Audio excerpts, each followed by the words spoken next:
Hey guys, it's Summer, and today I'll be showing you guys how to automate iMessage on your Mac using Python.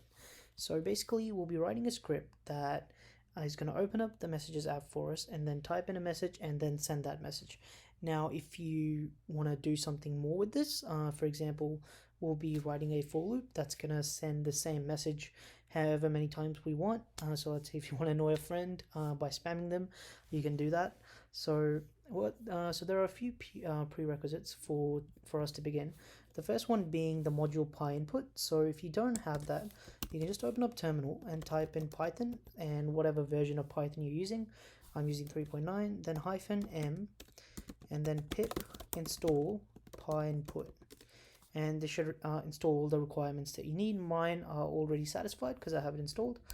And the other prereq is to open up system preferences and go to security and privacy and scroll down to accessibility and unlock for you to make changes.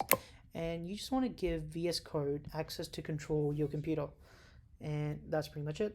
And these are the prereqs for us to begin.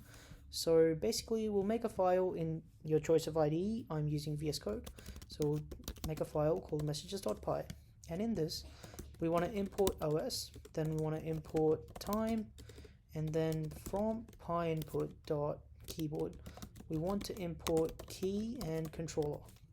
These are two things we'll need. And the first thing we want to do is open up the Messages app. So we'll say os.system, and then in a string, brackets, and then a string, you'll say open -a, and then whatever app you want to open. In our case, it's Messages. So we'll just type Messages. Now, there are other ways of using the os.system command to open up apps, but this is the one I like to use. So os.system, open up a Messages, then we want to wait for about 3 seconds for it to open up. So we'll say time.sleep. Of course, your device may vary. You can choose lesser time or more time. So we'll go with 3 seconds. Time.sleep, so stop the script for 3 seconds. That's what that line does. And then we'll say keyboard equals controller. So controller is a kind of a thing from Pynput that we'll be using. So keyboard equals controller, and then keyboard dot type, and in this you can type in whatever string you want to send. So in our case, we'll send hi, how are you. So this was what we'll be sending, and then keyboard dot press. So I'm using the press thing here. So now you can use keyboard.press to type in a key, and then you can use keyboard.release to release that key. Now that works for so like letters and numbers, but if you want to use a key like enter, like we'll be using to send the message, you have to use this keyword key dot and then enter. So this is what you need to use kind of special keys. So if you're using the shift key or the control key, you'll have to use key dot and then whatever key you're using.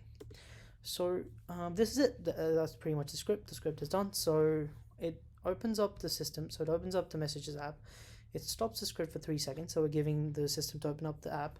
Then we said, okay, the keyboard is equal to the controller, and we're saying keyboard to type in this thing, this string, hi, how are you.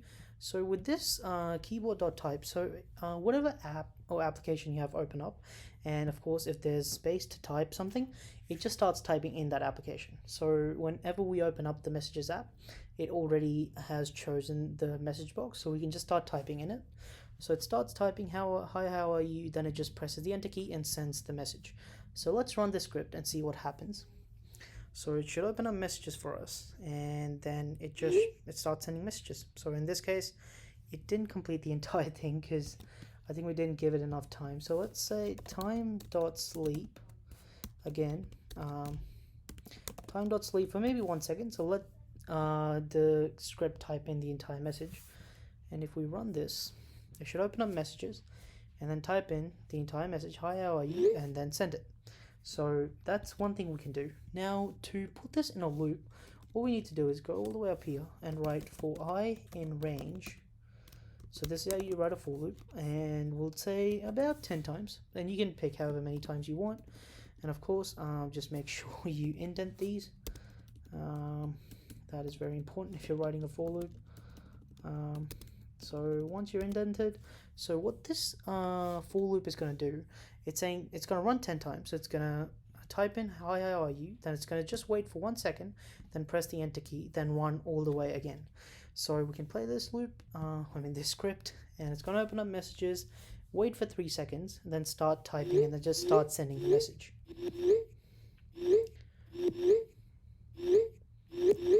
So as you can see, it should almost be done, and that was 10 messages. So that's how simple it is to open up messages and just send messages. Of course, you can make this 100 if you want, 1,000, 10,000, however much you want. I would advise not to annoy friends. They might not ever talk to you again. So yeah, that was it for today. Thanks for watching, guys. Leave a like down below and comment what did you like about the video, if I should improve anything. And yeah, thanks for watching. See you next time.